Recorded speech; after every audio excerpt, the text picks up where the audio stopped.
নজর রাখবো আবহাওয়ার খবরের দিকে, কারণ রেমাল শেষে আবারও ভ্যাপসা গরম এবং তারই সঙ্গে তাপমাত্রা বাড়ছে দক্ষিণবঙ্গে।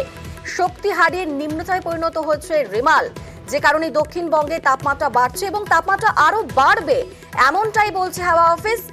উইকেন্ডে ঝড় বৃষ্টির সম্ভাবনা রয়েছে দক্ষিণবঙ্গে।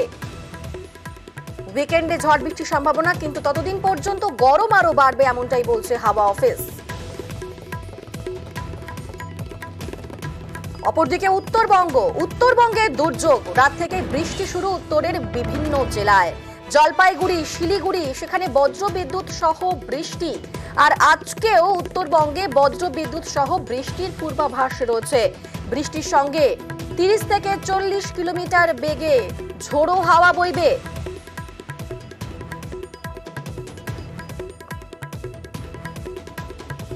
শিলিগুড়িতেও বিভিন্ন জায়গাতে গাছ পড়ে বিপত্তি হয়েছে, কোথাও কোথাও বিদ্যুতের তার ছিঁড়ে বিপত্তির সৃষ্টি হয়েছে। উত্তরবঙ্গের বিভিন্ন জায়গার ছবি আমরা দেখব। আমাদের সঙ্গেই কোচবিহার থেকে রয়েছেন প্রতিনিধি শুভঙ্কর। কোচবিহারও দেখেছি আমরা বৃষ্টি হচ্ছে, রাতভর বৃষ্টি হচ্ছে এবং তার জন্য একাধিক জায়গায় বিপত্তির সৃষ্টি হচ্ছে। এখন তো সকাল 10টা বাজে, এই মুহূর্তের কি ছবি এবং গতকালকে দুর্যোগের পর কি হয়েছে? হ্যাঁ অনিন্দিতা, দেখো গতকাল রাতে কোচবিহার জেলার বিভিন্ন এলাকায় ব্যাপক ঝড় বৃষ্টি হয়েছে, সাথে বজ্রবিদ্যুৎ পড়েছে এবং যার ফলে কিন্তু বেশ কিছু ঝড়ে বেশ কিছু এলাকায় ক্ষতিগ্রস্ত হয়েছে। গাছ উপড়ে একাধিক বাড়ি ক্ষতিগ্রস্ত হয়েছে, বেশ কিছু এলাকা বিদ্যুৎহীন হয়ে পড়েছে। দিনহাটা শহরের 9 নম্বর ওয়ার্ডে একাধিক গাছ উপড়ে সেই এলাকা বিদ্যুৎহীন হয়ে পড়েছে। পানীয় জল পরিষেবা কিছুটা ব্যাঘাত ঘটেছে। পাশাপাশি কোচবিহারের বিভিন্ন এলাকায় গাছ উপড়ে গেছে, বেশ কিছু বাড়ি ক্ষতিগ্রস্ত হয়েছে। তবে এখন পর্যন্ত আকাশ মেঘলা রয়েছে। সকাল 10টা বাজে আকাশ মেঘলা রয়েছে, এখন সকাল থেকে কোনো বৃষ্টি নেই, তবে বৃষ্টির একটা সম্ভাবনা রয়েছে। হাওয়া অফিস যেটা বলছে যে কোনো সময় ঝড় বৃষ্টি হতে পারে। আজকে বৃষ্টির সম্ভাবনা রয়েছে উত্তরবঙ্গে একেবারেই। আমরা কোচবিহারের ছবি দেখলাম, এবার যাব আলিপুরদুয়ারে আমাদের সঙ্গে সেখান থেকে রয়েছেন প্রতিনিধি রাজকুমার। আলিপুরদুয়ারের সব মিলিয়ে কি ছবি এই মুহূর্তে? দেখো অনিন্দিতা, আলিপুরদুয়ারেও কিন্তু গতকাল রাত থেকে কিন্তু বৃষ্টি হচ্ছে এবং এখনো বৃষ্টি হচ্ছে। কখনো বৃষ্টি থামছে, আবার কখনো ঝিরঝির হচ্ছে, কখনো মুষলধারে হচ্ছে। এইভাবে কিন্তু লাগাতার বর্ষণ চলছে।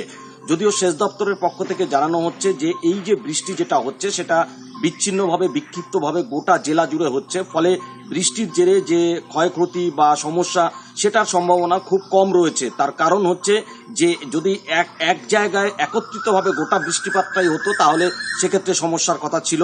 তবে আলিপুরদুয়ারের পাশাপাশি যেহেতু ভুটান পাহাড়েও বৃষ্টি হচ্ছে, সেই কারণে আলিপুরদুয়ারের বিভিন্ন নদীগুলোর জল বাড়ার সম্ভাবনা রয়েছে। সেচ দপ্তর নজর রাখছে, ইতিমধ্যেই সেচ দপ্তরের কর্মীদের সতর্ক করা হয়েছে। ফলে পরিস্থিতির উপর কিন্তু প্রশাসন নজর রাখছে এবং আবহাওয়ার যে পূর্বাভাস সেই দিকেও নজর রাখছে সেচ দপ্তর। একেবারে সেদিকে নজর রাখছে প্রশাসন। আমরা আলিপুরদুয়ারের ছবি দেখলাম, এবার চলে যাব সরাসরি জলপাইগুড়িতেও রাত থেকে দুর্যোগ হয়েছে, বৃষ্টি হচ্ছে এবং যে কারণে একাধিক জায়গায় কোথাও কোথাও গাছ উপড়ে পড়েছে, কোথাও কোথাও তার ছিঁড়ে বিপত্তির সৃষ্টি হচ্ছে। আজকে সকালে সেখানের কি পরিস্থিতি? আমাদের সঙ্গে রয়েছেন প্রতিনিধি শান্তনু। বলতে পারবেন শান্তনু, কি ছবি এই মুহূর্তে? দেখো, ভোর রাত্রেই কিন্তু ভারী বৃষ্টি হয়েছে জলপাইগুড়িতে। এখনো পর্যন্ত আবহাওয়া দপ্তর যেটা জানাচ্ছে 46.8 মিলিমিটার বৃষ্টি হয়েছে জলপাইগুড়িতে এবং সেই সঙ্গে ঝোড়ো হাওয়া। এই ঝোড়ো হাওয়ার কারণেই কিন্তু চাউলহাটির যে সড়ক রয়েছে দেবনগর এলাকায় কিন্তু একাধিক গাছ ভেঙে পড়েছে, যার মধ্যে একটি বড় গাছ কিন্তু বিদ্যুতের তারের উপর ভেঙে পড়ার ফলে কিন্তু সেই গোটা এলাকায় কিন্তু বিদ্যুৎ পরিষেবা বিপর্যস্ত হয়ে পড়ে। স্থানীয় গ্রাম পঞ্চায়েত থেকে শুরু করে বিদ্যুৎ দপ্তরের কর্মীরা যুদ্ধকালীন তৎপরতায় কাজ শুরু করেছেন এবং সেই কাজ চলছে এখনো পর্যন্ত। কিছুক্ষণের মধ্যে বিদ্যুৎ পরিষেবা স্বাভাবিক হয়ে যেতে পারে, সেরকমটাই শোনা যাচ্ছে। অন্যদিকে কিন্তু জলপাইগুড়ির বিভিন্ন এলাকায় কিন্তু গতকালকে রাতে এই ঝড় শেষ হয়ে বৃষ্টির ফলে কিন্তু একাধিক জায়গায় গাছ ভেঙে পড়েছে।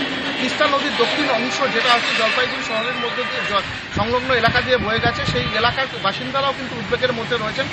কারণ গতকাল রাতে কিন্তু ভারী বৃষ্টি হয়েছে, পাহাড়ে বৃষ্টি হচ্ছে বলে খবর রয়েছে। সেই কারণে উদ্বেগ অনেকটাই বেড়েছে তিস্তাপাড়ের বাসিন্দাদের। কারণ তিস্তা নদীর পরিস্থিতি এই বছর অনেকটাই ঘোরালো বলেই দাবি সেচ দপ্তরের। আতঙ্কে ভুগছেন সেখানকার বাসিন্দারা।